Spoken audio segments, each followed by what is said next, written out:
దివ్యవాణి TV ప్రేక్షకులకు మరొకసారి శుభ ఆహ్వానం. ఈ తపస్సుకాల ధ్యానాంశములలో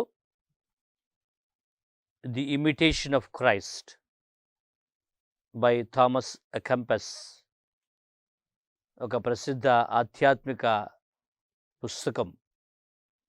14వ శతాబ్దంలో రాయబడినటువంటి ఒక పుస్తకాన్ని క్రీస్తుని అనుసరణ అనే ధ్యానాంశంగా మనం తీసుకుంటూ ఈ 40 రోజులు కూడా మనం ధ్యానిస్తూ ఉన్నాం. ఈ క్రీస్తుని అనుసరణ ది ఇమిటేషన్ ఆఫ్ క్రైస్ట్ అనే పుస్తకంలోని రచయిత ఆధ్యాత్మికంగా వస్తున్నటువంటి అనేక ఆటంకాలని ఎదుర్కొంటూ కథోలిక విశ్వాసములో, క్రైస్తవ సంఘములో నూతనీకరణ కలిగేటువంటి 16వ శతాబ్ద కాలంలో ఈయన రాసినటువంటి ఒక పుస్తకం ఎంతగానో ఉపయోగపడి అనేక ఆధ్యాత్మిక సూత్రాలని శ్రీసభకు అందించింది. అటువంటి గొప్ప పుస్తకాన్ని మనం ఈ సంవత్సరం ఈ తపస్కాలలో అధ్యయనం చేస్తూ అందులో కొన్ని అంశాలను మనం వరుసగా ఒక్కొక్క రోజు ఒక్కొక్క అంశాన్ని క్రోడీకరించుకుంటూ దానికి సంబంధించినటువంటి పరిశుద్ధ గ్రంథ వాక్యాలను తీసుకుంటూ మన జీవితానికి అన్వయించుకుంటూ ఈ తపస్సు కాలములో క్రీస్తుని బాటలో మనం నడవటానికి, క్రీస్తుని మాటను అనుసరిస్తూ మనం జీవించడానికి, ఆ విధంగా క్రీస్తుకి మనం అనుసరణీయమైనటువంటి యోగ్యులమైనటువంటి వ్యక్తులుగా మార్చుకోవడానికి ప్రయత్నం చేస్తూ ఈ ధ్యానాంశంలో మనం పాల్పంచుకుంటూ ఉన్నాం. మరి ఈ రోజున మనం ధ్యానిస్తున్నటువంటి ధ్యానాంశం ఇతర వ్యక్తులతో మనకుండేటువంటి సంబంధ బాంధవ్యాలు. ఇవి కొన్ని సందర్భాలలో మనలను దేవుని నుండి దూరం చేసేవిగా, దైవ ప్రేమకు విరుద్ధంగా, భగవంతుని యొక్క సృష్టి విధానానికి విరుద్ధంగా ఇతరులతో మనకుండేటువంటి సంబంధ బాంధవ్యాలు మనలను తప్పుడు త్రోవలోనికి తీసుకొని వెళ్తూ ఉంటాయి. ఇది సైతాను ప్రయోగించేటువంటి గొప్ప ఆయుధం. మరి క్రీస్తుకి చెంత ఉండాలని కోరుకునే మనం, క్రీస్తును అనుసరించాలని కోరుకునే మనం, ప్రధానమైనటువంటి సూత్రం ఏమిటంటే బీ గుడ్ విత్ ఆల్, అందరితో మంచిగా ఉండు. ఇమిటేషన్ ఆఫ్ క్రైస్ట్ అనే ఈ పుస్తకంలో మొదటి భాగంలో 8వ అధ్యాయంలో ఫస్ట్ బుక్ 8th చాప్టర్ మరి యొక్క విషయాన్ని వివరిస్తూ బీ గుడ్ విత్ ఆల్, నీ మాటలలోని, నీ సంభాషణలో, వాళ్ళతో నీకున్నటువంటి పరిచయంలో, వ్యవహరించే తీరులో చక్కగా ఒక సరళమైన రీతిలో మంచిగా వెళ్తూ ఉండు. ఇది క్రీస్తుని అనుసరించే బిడ్డ యొక్క లక్షణమై ఉంటుంది అని వివరిస్తూ ఉన్నారు. మరి ఏ ఒక్కరితో అయినా, ఏ కొద్దిమందితో అయినా, ప్రత్యేకంగా కొంతమందితో అయినా అత్యంత సన్నిహిత సంబంధం కలిగి ఉండటం వలన అది అనేక అనర్థాలకు దారితీస్తుందనే సత్యం కూడా మనకు తెలిసిన విషయం ఈ పుస్తకంలో రాయబడుతూ ఉంది. Open not your heart to every one with every one అనేటువంటి ఒక కాషన్తో వాక్యం ప్రారంభమవుతుంది. నీ హృదయాన్ని, నీ జీవితాన్ని, నీ మనసులో ఉండే ఆలోచనని, నీ వ్యక్తిగతాన్ని, నీ వ్యక్తిత్వాన్ని వేరొక వ్యక్తితో అతి సులభంగా నువ్వు పంచుకునేటువంటి విధానంలో నీ జీవితం ఉండకూడదు అనేటువంటి మొదటి హెచ్చరిక అని మనం చూస్తున్నాం. న్యాచురల్గా, సహజంగా, సహజమైన రీతిలో మన యొక్క తీరు ఎదుటి వ్యక్తులతో ఉండాలి తప్ప మరి ఎట్టి పరిస్థితుల్లోనూ కూడా ఇతర చెడు మార్గాలకి త్రోవ తీసే విధానంలో మన మాటలు, మన తీరు, వ్యవహారం ఉండకూడదని మనం తెలుసుకుంటూ ఉన్నాము. అప్పుడే మనం అవ్విధంగా వ్యవహరించే వ్యక్తులను కానీ, అలా వ్యవహరించడానికి ప్రయత్నించిన వ్యక్తులను కానీ మనము ఖండించి చెప్పగలం. వారిని కూడా మనం సరిచేయగలం. సద్భావంతో, సున్నితంగా వాళ్ళని సరిచేసే ప్రయత్నం చేయగలం. వాళ్ళ యొక్క ఆలోచన విధానం కానీ, వ్యవహరించే తీరు కానీ సరిగా లేదనేటప్పుడు వాళ్ళని హెచ్చరించగలం. అలా అని మనం వాళ్ళని ఖండించడానికి లేదు. ఏ ఒక్కరిని కూడా ఖండించడానికి, మనం వాళ్ళని దూరం చేసుకోవడానికి లేదు. వాళ్ళని సరిచేస్తూ, ఓర్పుతో మనం వాళ్ళని సహిస్తూ, మనం ఈ సహజీవనంలో ముందుకు వెళ్ళేటువంటి ప్రయత్నం చేయాలి. ఎందుకంటే ఈ సహజీవనం మనకి తప్పదు. ఈ మొదటి పుస్తకంలోనే 16వ అధ్యాయంలో ఫస్ట్ బుక్ 16th చాప్టర్ ఆ పుస్తకంలో వివరిస్తూ be patient with other faults, try to help them out. వాళ్ళ యొక్క తప్పులలో నువ్వు వాళ్ళతో ఓర్పుతో ఉండు. వాళ్ళని విమర్శించడం కాకుండా సరిదిద్దు. వాళ్ళ యొక్క విధానాన్ని మార్చుకోవడానికి నువ్వు తోడ్పాటును అందించు. అందుకు గాను ముందు నిన్ను నువ్వు సరిచేసుకోవాలి. ఇతరులు సరిదిద్దాలంటే ఇతరుల యొక్క తీరు వ్యవహారం నువ్వు సరిగా లేదని చెప్పాలి అన్నట్లయితే, అందుకు గాను ముందుగా నీ జీవిత విధానం, నీ ఆలోచన విధానం, నీ తీరు సరైనదిగా ఉండాలి. కాబట్టి ఫస్ట్ కరెక్ట్ థై సెల్ఫ్ అని అంటున్నారు ఈ పుస్తకంలో. If all men are perfect, what then we have to do for God. అందరూ పర్ఫెక్ట్గా ఖచ్చితంగా ఉన్నట్లయితే మనకి దేవుని కోసం చేయగలిగింది ఇంకేమీ లేదు. ఆ స్థాయికి చేరిపోయినట్లే. కానీ అందరం కూడా ఆ స్థాయిలోనికి చేరుకోవడానికి ప్రయత్నం చేస్తూ ఉన్నాం. ఆ ప్రభువు, ఆ దేవుడు పరమ పవిత్రుడు కాబట్టి మనల్ని కూడా ఆ స్థాయికి రమ్మని ఆయన కోరుతూ ఉన్నాడు. మనల్ని కూడా ఆ స్థాయికి రమ్మని మనల్ని ఆహ్వానిస్తూ ఉన్నాడు. మీ దేవుడైన ప్రభువు పవిత్రుడు, పవిత్రుడు, పవిత్రుడు కావున మీరును ఆయన వలె పవిత్రంగా ఉండండి అని ఇచ్చినటువంటి ఆ యొక్క పిలుపుని యావే దేవుడు ఇదిగో ఇజ్రాయేల్ ప్రజలకు ఇచ్చినప్పుడు, మోయిస్ ద్వారా వాళ్ళకి చెప్తున్నప్పుడు ఆ స్థాయిలోనికి వెళ్ళటానికి ప్రయత్నం చేయమంటున్నాడు.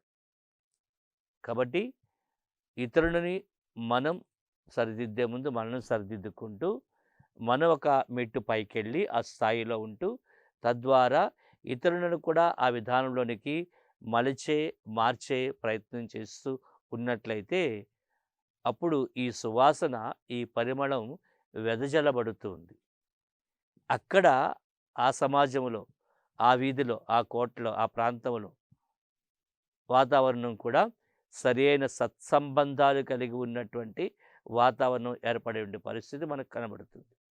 కొన్ని ప్రాంతాలు మనం స్పష్టంగా చెప్పగలుగుతాం. అక్కడ మనుషుల మధ్య సరైనటువంటి సత్సంబంధాలు లేనటువంటి ప్రాంతం అని. ఒకరితో ఒకరు సరిగా లేనటువంటి ఆ యొక్క పరిస్థితులు మనం బేరీజు వేసి చక్కగా చెప్పడానికి అవకాశం ఉంటుంది. కావున నీవు ఎదుటి వ్యక్తిని త్రాసులో వేసి చూడాలనుకునేటప్పుడు, ఆ త్రాసులో మరొక వైపు నిన్ను నువ్వు వేసుకో, అప్పుడు తెలుస్తుంది అని అంటూ ఉన్నాడు. ఇతరులు కరెక్ట్ చేయాలని, సరిదిద్దాలని మనం ప్రయత్నం చేసినప్పుడు, నువ్వు త్రాసులో ఎదుటి వ్యక్తిని వేసి, ఆ వ్యక్తి ఎలా ఉన్నాడని మంచి తగ్గు నువ్వు త్రాసులో వేయడానికి ప్రయత్నం చేసినప్పుడు, అదే త్రాసులో, అదే బ్యాలెన్స్‌లో ఇంకొక వైపు నిన్ను కూడా వేయాల్సిన పరిస్థితి ఉంటుంది. కాబట్టి నువ్వు ఇతరులను, ఎదుటివారిని ఒక దృష్టితో, ఒక కోణంతో చూసేటప్పుడు, దానికి ముందుగా నిన్ను నువ్వు సరిదిద్దుకునేటువంటి ప్రయత్నం చేయమని మనం ఇక్కడ వాక్యంలో తెలుస్తుంది. ఈ సహజీవనములో మనకుండే సంబంధ బాంధవ్యాలలో మన యొక్క దృక్పథం, మన యొక్క ఆలోచన విధానం మంచిగా ఉండేటప్పుడు, సద్భావంతో ఉండేటప్పుడు అది సత్ఫలితాన్ని ఇస్తుంది. ఎదుటివారిని ఈ రోజుల్లో చూస్తున్న మనిషి అధికంగా పైకి ఎదగడం కోసం ఎదుటివారికి ఏ విధంగా అయినా టోపీ వేసి పైకి వచ్చేటువంటి ప్రయత్నంలో మోసపూరితమైనటువంటి మాటలు, మోసపూరితమైన జీవిత విధానం, ఎదుటి వాళ్ళకి అబద్ధాలు చెప్పి వాళ్ళని ముంచేయటం, ఇవన్నీ చూస్తున్నాం. ఒక ఊరిలో ఒక బట్టల నేతగాడు ఉన్నాడు. ఆ నేతగాడు కష్టపడి ఆ ప్రయత్నం చేస్తూ ముందుకు వెళ్ళడానికి ప్రయత్నం చేశాడు. కానీ ఆర్థికంగా పైకి వెళ్ళలేకపోయాడు. ఎప్పటికీ ఒక సాధారణ స్థాయిలోనే ఉండిపోయాడు. అప్పుడు ఆయన అనుకున్నాడు, ఎన్ని సంవత్సరాలు నేను ఈ ఊర్లో ఉన్నా, ఈ బట్టల నేతగాడిగా ఉండిపోతే మరి నేను ఆర్థికంగా పైకి వెళ్ళట్లేదు అనే ఒక గొప్ప కోరికతో, ఒక కలతో ఆ ఊరు విడిచిపెట్టి వేరే ప్రాంతానికి చాలా దూరం వెళ్ళిపోయాడు. ఎవ్వరికీ తెలియని ప్రాంతానికి వెళ్ళిపోయి అక్కడ ఆయన ఏం చేశాడంటే, అతడు ఒక ఫేమస్ డాక్టర్ అని చెప్పుకున్నాడు. అతడు మంచి వైద్యుడు, డాక్టర్ అని చెప్పుకొని అతనేదో మందు తయారు చేసి ఈ మందు రకరకాల జబ్బులకి విరుగుడు ఈ మందు అని దాన్ని తయారు చేసి అమ్మటం ప్రారంభించాడు. అదృష్టవశాత్తు కొన్ని రోజుల పాటు ఎక్కడో చాలా దూరదేశం నుంచి వచ్చాడు, దూర ప్రాంతం నుంచి వచ్చాడని ఆయన మీద నమ్మకంతో జనాలు వెళ్ళి ఏదైనా మరి తేలుకాటుకో, పాము కాటుకో ఇంకేదో జరిగినప్పుడు ఆ విరుగుడు మందుని కొనుక్కొని వెళ్ళి వేసుకుంటూ ఉండేవారు. అది వాళ్ళు సంతృప్తి చెందుతూ ఉండేవారు. అయితే ఒక్కరోజున అనుకోకుండా ఈ వ్యక్తికి ఆ ఊరు రాజుగారికి డౌట్ వచ్చింది. ఈ ఊరిలో కొత్తగా వచ్చిన ఈ వ్యక్తి చేస్తున్న వైద్యం సరైందా కాదా అని మరి తెలుసుకోవడానికి అతని దగ్గరికి వేరే వాళ్ళని పంపించి అతనికి పాము కాటు వేసేటట్టుగా ఆ పరిస్థితిని ఏర్పాటు చేసి వెంటనే ఇదిగో ఈ పాము కాటుకి నువ్వు తయారు చేసిన విరుగుడు మందు ఉంది కదా, ఇది వేద్దాము, నువ్వు నయమైపోతుంది అని ఆ రాజుగారు అతన్ని టెస్ట్ చేశారు. అప్పుడు ఈ దొంగ డాక్టరు చేతులు జోడించి, రాజుగారు నన్ను మన్నించండి, నేనేదో బ్రతకడం కోసం అబద్ధం చెప్పి వైద్యుడినని ఏదో తయారు చేసినటువంటి ఈ మందుని అమ్ముతూ ఉండేవాడిని. ఇది యాక్చువల్గా మెడిసిన్ కాదు, అందరినీ కూడా నేను ఇప్పటివరకు మోసం చేశాను అని అంగీకరించాడు. ఇది ఒక చిన్న కథ, ఒక చిన్న వృత్తాంతం. ఇటువంటివి మనకు కోకొల్లలుగా ప్రస్తుత సమాజంలో, ప్రస్తుత ప్రపంచంలో చూస్తూ ఉన్నాం. సంబంధ బాంధవ్యాలలో ఎదుటి వ్యక్తిని ఏ విధంగా అయినా సరే తలక్రిందులు చేసేయాలి, మాటలతో మభ్యపెట్టాలి, అబద్ధం చెప్పి, మోసపూరిత మాటలు చెప్పి, ఎదుటివాడికి నష్టం వచ్చినా సరే నేను ఏ విధంగా అయినా సరే లాభం పొందాలి అనే స్థాయిలో మనిషి యొక్క జీవిత విధానంలో, మనిషికి ఉండేటువంటి సంబంధ బాంధవ్యాల్లో నమ్మకపాత్రమైనటువంటి విధానం లేదు. అలానే కుటుంబ విధానంలో, భార్యాభర్తల జీవిత విధానంలో, మరి వారి యొక్క బాధ్యతలో, వారి యొక్క సంగమ జీవితంలో కూడా అనేక విధాలుగా మోసపూరితమైన విధానాలు మనం చూస్తూ ఉన్నాం. క్రైమ్ స్టోరీస్, రకరకాలుగా నేరాలు ఘోరాలు జరుగుతూ ఉండేటప్పుడు వాటన్నిటిలో ప్రధానంగా ఉండేటువంటిది మనిషికి ఉండేటువంటి సంబంధ బాంధవ్యాలు సరిగా లేకపోవడం, కుటుంబాలలో సంబంధాలు సరిగా లేకపోవడం, మరి ముఖ్యంగా భార్యాభర్తల మధ్య నిజాయితీతో, నీతితో, నిశ్చలంగా ఉండేటువంటి ఆ రిలేషన్షిప్ బాంధవ్యం లేకపోవడం వలన అనేక దుష్ట పరిస్థితులకు, చివరికి హత్యలు చేసుకునేటువంటి పరిస్థితులకు దారితీస్తూ ఉంది. కానీ దయబిడ్డలుగా మనం ఈ తపస్సు కాలంలో ఆలోచిస్తున్న ఈ ధ్యానాంశాలలో క్రీస్తుని యొక్క అనుసరణలో మన యొక్క సంబంధ బాంధవ్యాలు ఇతరులతో ఎలా ఉన్నాయి, మన మాట ఎలా ఉంది, మన జీవిత విధానం ఎలా ఉంది, అందులో స్వచ్ఛంగా మనం ఎంతవరకు జీవించగలుగుతున్నాం అని మనం ఆలోచిస్తూ ఆ విధంగా ఉండటానికి, ప్రభువా నీ జీవాహారాన్ని ఇస్తున్నావు, నీవు జీవజల ప్రవాహాన్ని ఇస్తూ ఉన్నావు, ఈ జీవజల ప్రవాహంతో ప్రభువా నన్ను బలపరిచి నేను నీకు అనుగుణమైనటువంటి వ్యక్తిగా నా జీవితాన్ని, నా యొక్క సంబంధ బాంధవ్యాలను, ఇతరులతో నేను మెలిగే తీరుని సరిదిద్దుకునేటట్లుగా నాకు తోడ్పడండి, నా బలహీన సమయంలో నాకు సహాయం చేయండి ప్రభువా అని అడుగుతూ పాట ద్వారా ధ్యానించుకుందాం.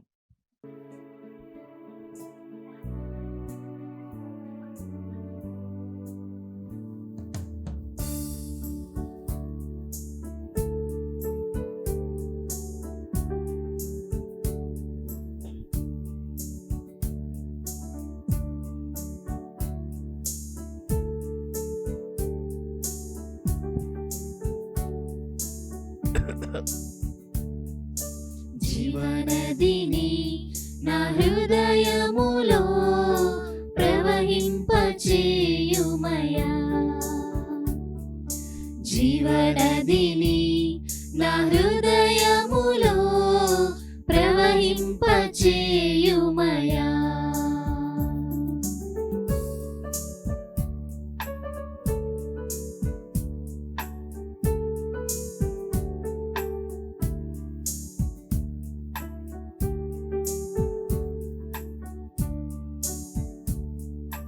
బలహీన సమయములో నీ బలము ప్రసాదించు. బలహీన సమయములో నీ బలము ప్రసాదించు. నీ కృప చాలునయా నే నిరతము జీవింపా. నీ కృప చాలునయా నే నిరతము జీవింపా. జీవనదిని నా హృదయములో ప్రవహింపచేయుమయా. జీవనదిని నా హృదయములో ప్రవహింపచేయుమయా.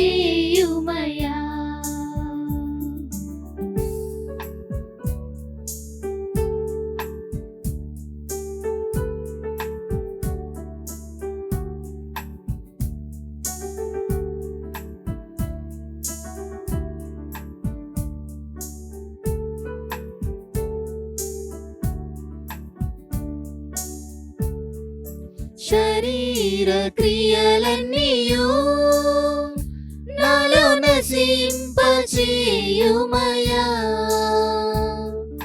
శరీర క్రియలన్నీయు నాలో నశింపచేయుమయా. నీ ఆత్మ కార్యములు నాలో జరిగింపచేయుమయా. నీ ఆత్మ కార్యములు నాలో జరిగింపచేయుమయా. జీవనదిని నా హృదయములో ప్రవహింపచేయుమయా. జీవనదిని నా హృదయములో ప్రవహింపచేయుమయా. జీవనదిని నా హృదయములో ప్రవహింపచేయుమయా. జీవనదిని నా హృదయములో ప్రవహింపచేయుమయా.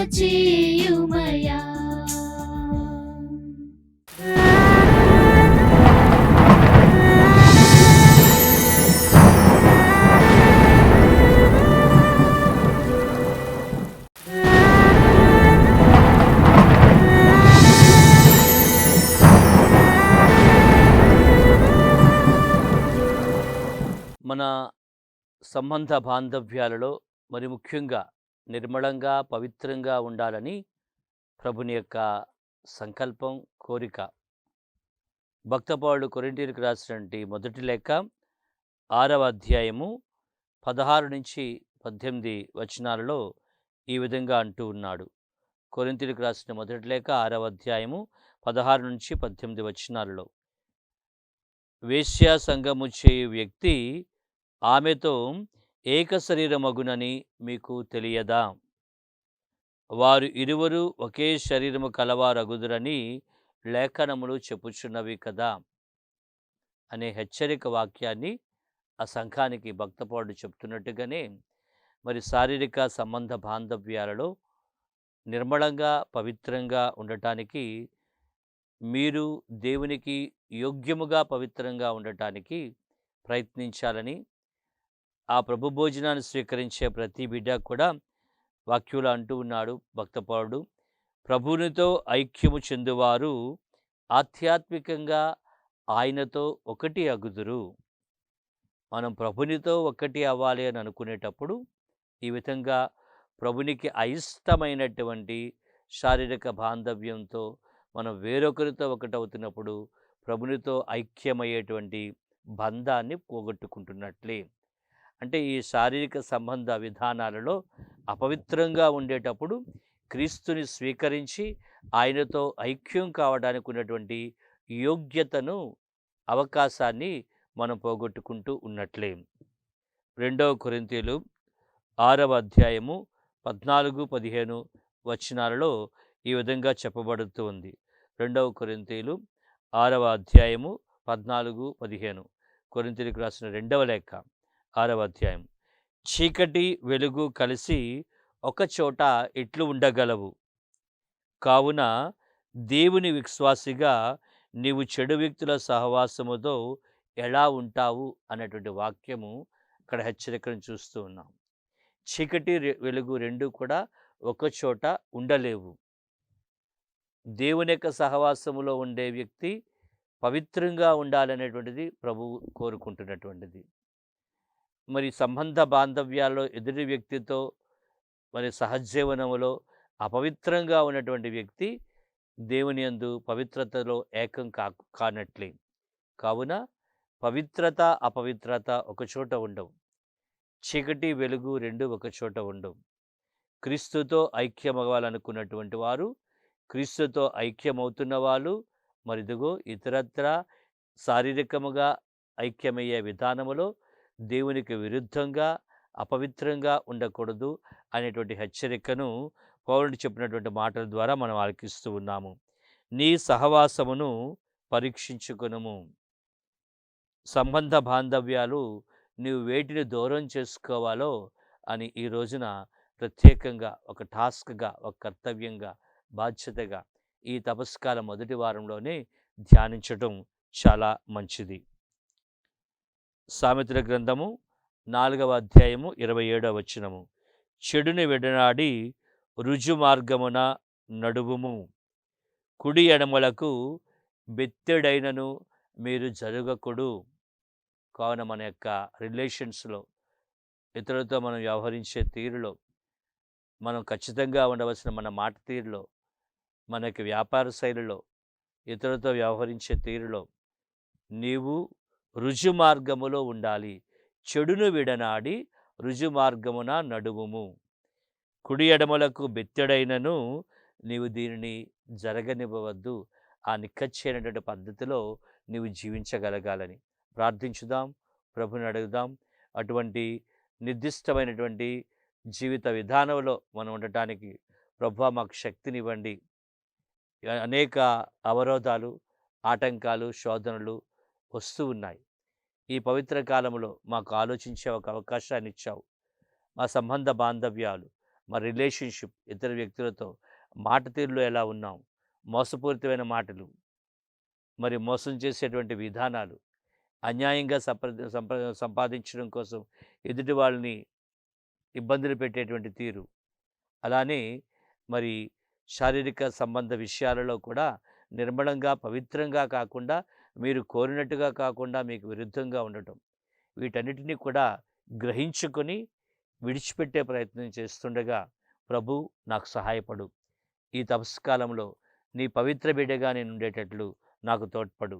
నేను తీసుకుంటున్న నిర్ణయములో వాటిని గ్రహించి ఆ వ్యక్తులకు, ఆ సందర్భాలకు ఇదిగో ఈ రోజులలో నేను వాటిని దూరంగా ఉండడానికి ప్రయత్నిస్తున్నానని, ఇది ఒక ప్రత్యేకమైన సవాలుగా నేను తీసుకుంటున్నానని ప్రభునికి మాట ఇస్తూ దాన్ని పాటించడానికి తగు కృపనివ్వమని వేడుకుందాం, ప్రార్థించుదాం. రేపటి రోజున మళ్ళా మనం కలుసుకుందాం. దైవ ఆశీస్సులు. God bless you.